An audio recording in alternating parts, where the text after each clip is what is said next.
Hello everyone, and welcome back to my channel. I'd love it if you could leave a comment letting me know where you're listening from around the world.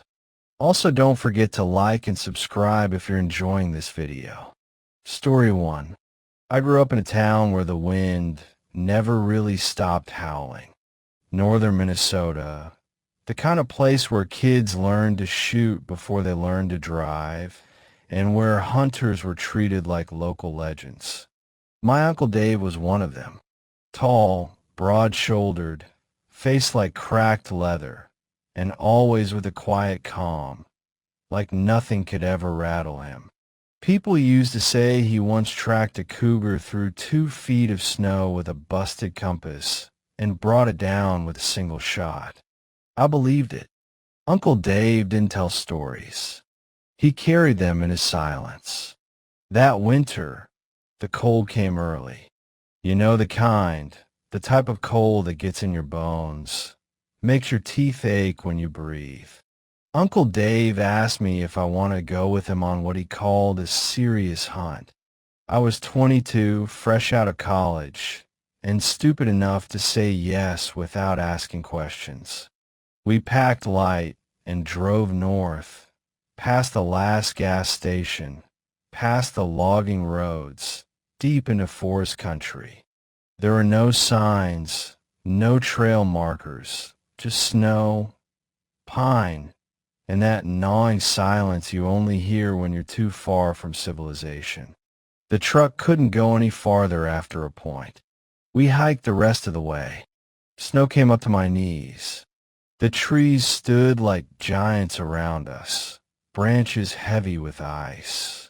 Uncle Dave didn't talk much during the hike, just pointed now and then at strange marks in the snow, claw marks that didn't match anything I'd ever seen. Wolves? I asked. He just shook his head. Wolves don't leave hoof tracks. We made camp in an old cabin he said he used to stay in years ago. The kind of place that felt forgotten, like time itself didn't want to visit anymore.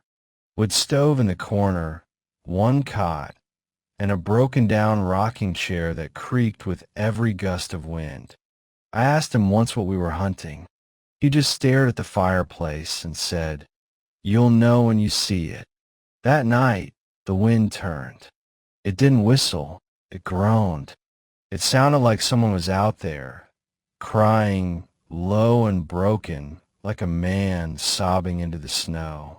I couldn't sleep. Every few minutes I'd hear something brush against the outside wall. Sometimes it scraped. Sometimes it just stood there, like it was listening. Then came the knocking. Slow, deliberate. 3 taps. Pause. 3 more. Uncle Dave got up like he'd been expecting it, pulled the rifle from behind the door, and loaded it without saying a word. "You see it, you shoot it," he said. "Head or heart. Don't hesitate." I peeked through the frost-covered window. At first, I thought it was a tree. Tall. Too tall. Then it moved. Slowly, like its bones hurt with every motion. The thing was gaunt, skin stretched so tight over its bones it looked like it had been mummified. Its chest heaved like it was breathing heavy, ribs jutting out from under gray skin. And the face, God, that face. Hollow, sunken eyes glowing faintly, like dying embers. Its mouth was too wide, lipless, teeth jagged like snapped icicles.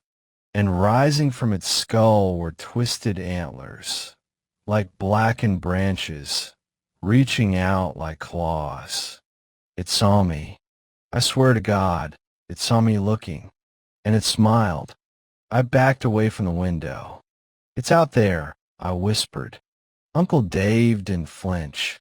He positioned himself by the door and waited. That's when the sound came, like a scream, but not human. It was layered, like a woman screaming under a man's roar, with something else behind it, something ancient. It shook the walls. Then, bang, The front door exploded inward. It came through like a windstorm, faster than anything I've ever seen. Uncle Dave fired. I fired. It didn't stop. The bullets hit. I know they did, but the thing didn't even slow down. It slammed into Uncle Dave and knocked him across the room. I raised a rifle, finger trembling on the trigger, but before I could fire again, Dave reached into his boot and pulled out a single bullet. Silver. I swear it glowed in the firelight.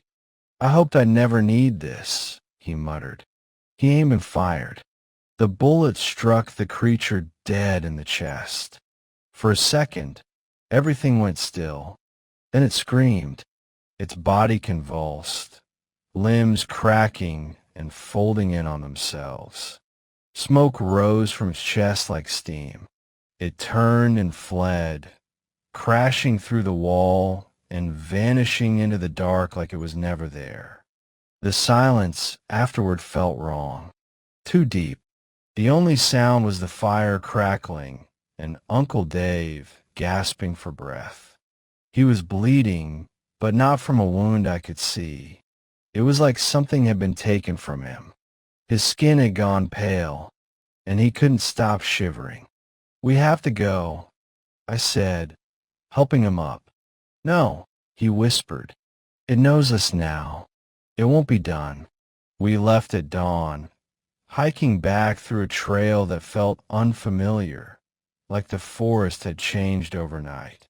We didn't talk. We didn't need to. Back in town, Uncle Dave didn't speak much anymore. He didn't go hunting, barely ate. His clothes hung off him like empty sacks. The doctor said it was some kind of wasting disease, malnutrition, but I saw what was happening. The Wendigo had marked him. He lasted until spring. At the funeral, people said he died from the cold that never left him. But I knew better. He didn't die from cold. He died from hunger. Not his hunger, but the things. Now, every winter, when the wind moans just right and the trees sway in that unnatural rhythm, I feel its eyes on me, watching, waiting. I keep a silver bullet in my drawer, just in case, because some hunts never end. Story 2. My name is Eric. I was a park ranger in Alberta until a few winters ago, until something out there changed me. Changed the way I think about the woods, about the cold, about silence. I used to believe in logic and maps and satellite phones and planning. I believed there was no such thing as monsters, just things we haven't classified yet. Now I believe in things I hope no one else ever sees. It was the first week of February, 2022. We were in the middle of a brutal cold snap. Temperatures dropped so fast that trees cracked and split in the night like they were screaming. The wind carried ice that sliced your face like tiny razors. It had been a rough winter already, but that week was something else. Something unnatural. A hiker went missing near Black Pine Ridge. That area has a reputation, a quiet one. People don't talk about it much, but we had 3 disappearances in the last 10 years. None of them ever turned up. No bodies, no gear, just gone. Some blamed wildlife, others the terrain. But there was always this feeling like something didn't want us up there. I was assigned to check the trail. Just me and my dog, Scout. He was a big shepherd lab mix, smart and brave as hell. I trusted him more than most people.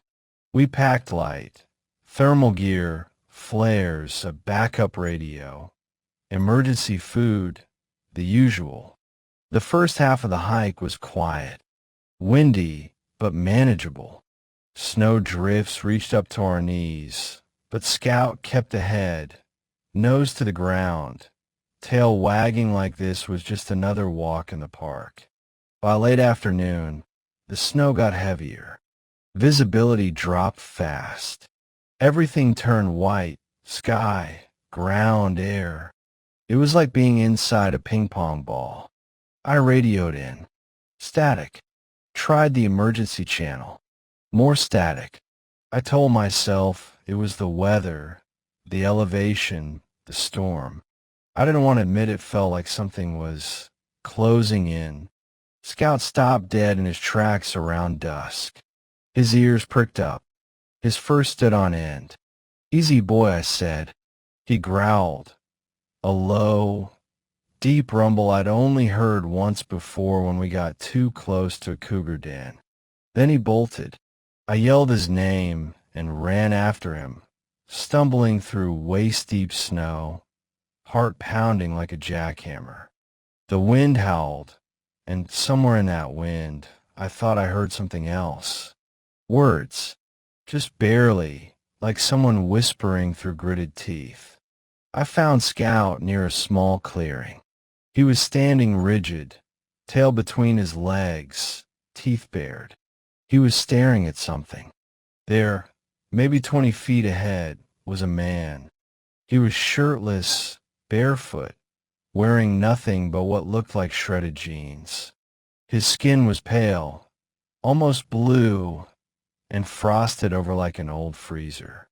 But he wasn't shivering, not even a twitch. His eyes were open wide, bloodshot, and fixed right on me. I stepped forward. "Hey, you okay? Do you need help?" He smiled. It was the smile that broke me. It was too wide, stretching past what a normal jaw should allow. The skin at the corners of his mouth cracked and bled, but he didn't seem to notice. Then he spoke. "It's warm where I live now." His voice sounded wrong, like a recording played backward and slowed down. Then his body shifted, jerking in unnatural spasms.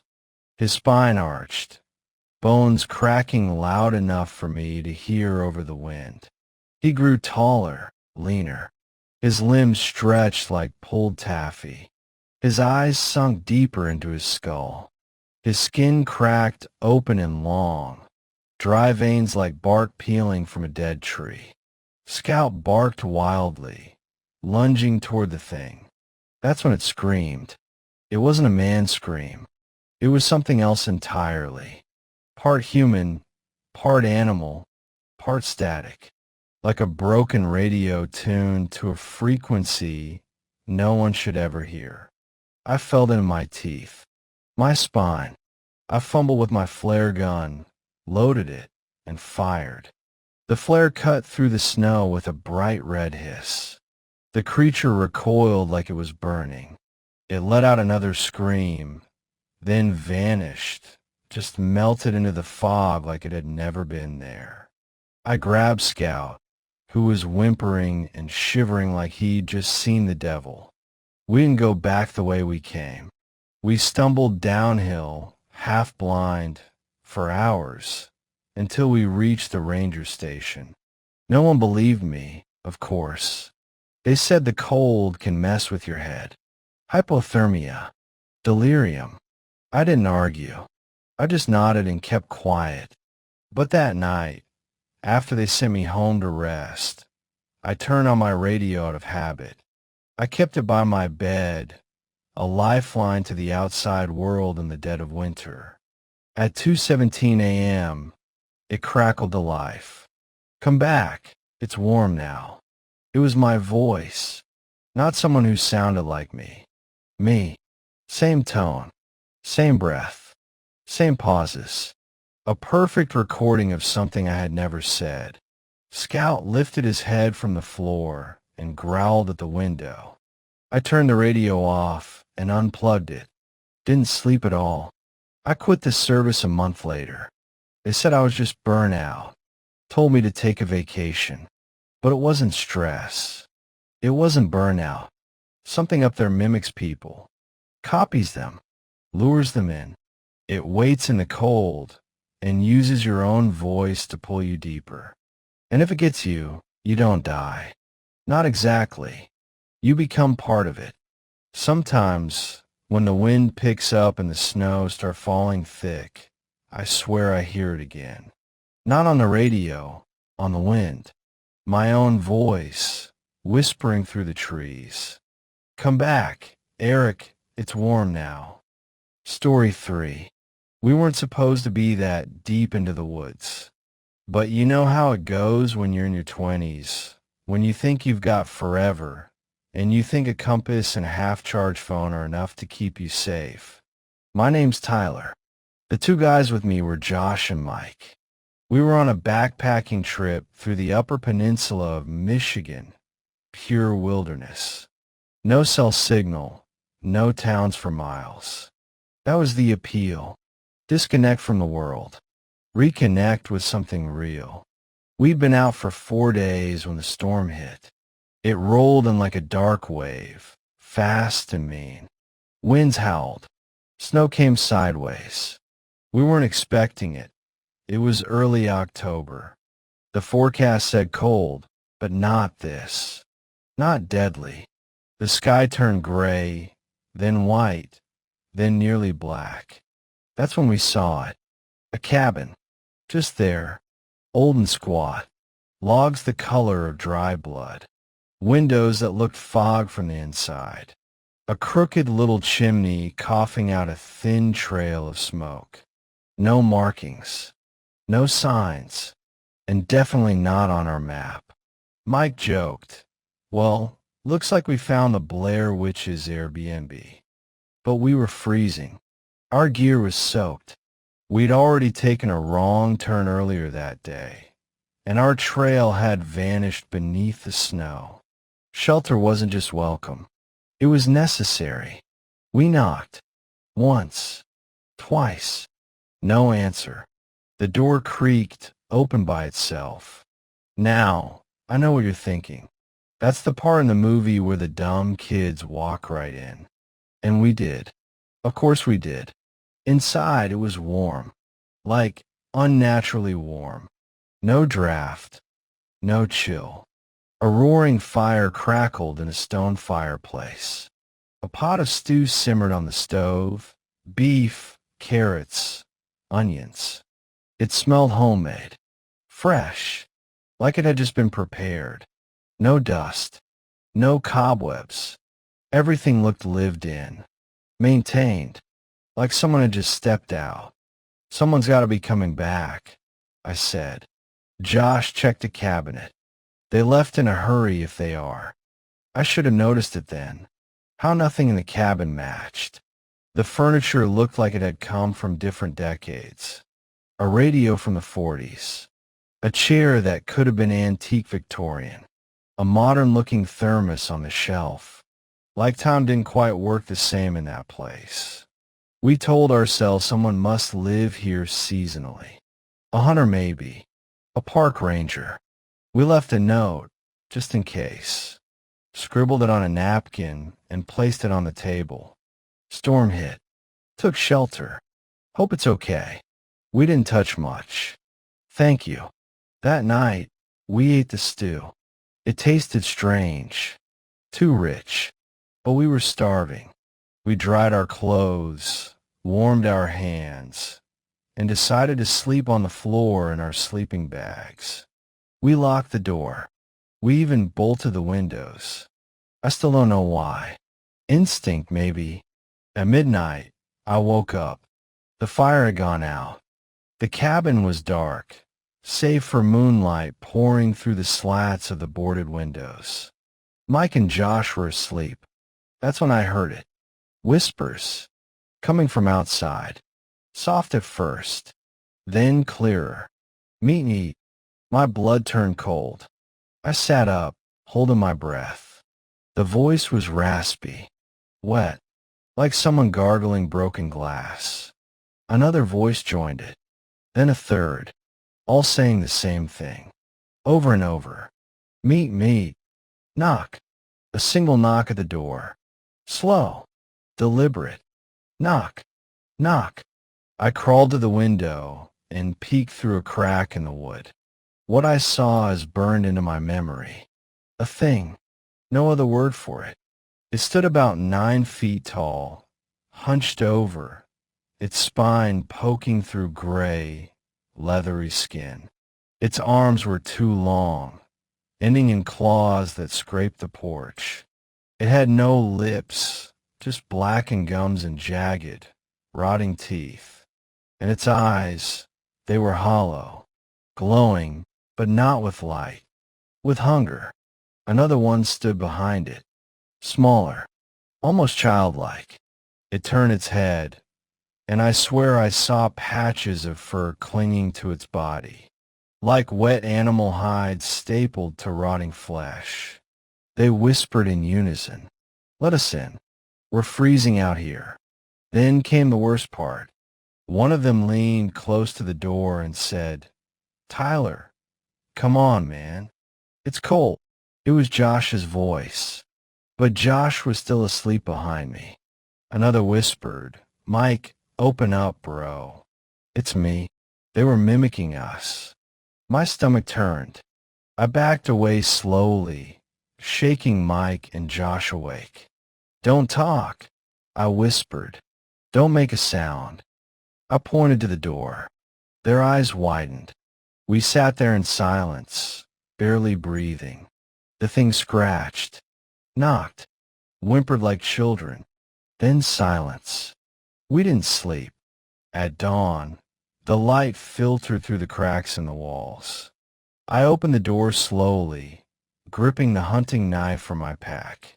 The porch was empty, but there were tracks, giant sunken footprints in the snow, leading away from the cabin and into the woods. Claw marks etched into the wood, smears of something dark on the door, blood, or something worse. We grabbed our gear and left. Ran, actually, but everything looked off. The trail we came in on was gone. Trees we passed before were missing. The creek we crossed had dried up. The woods felt wrong, like we weren't in the same place anymore. The GPS wouldn't work. Our compasses spun. We walked for hours.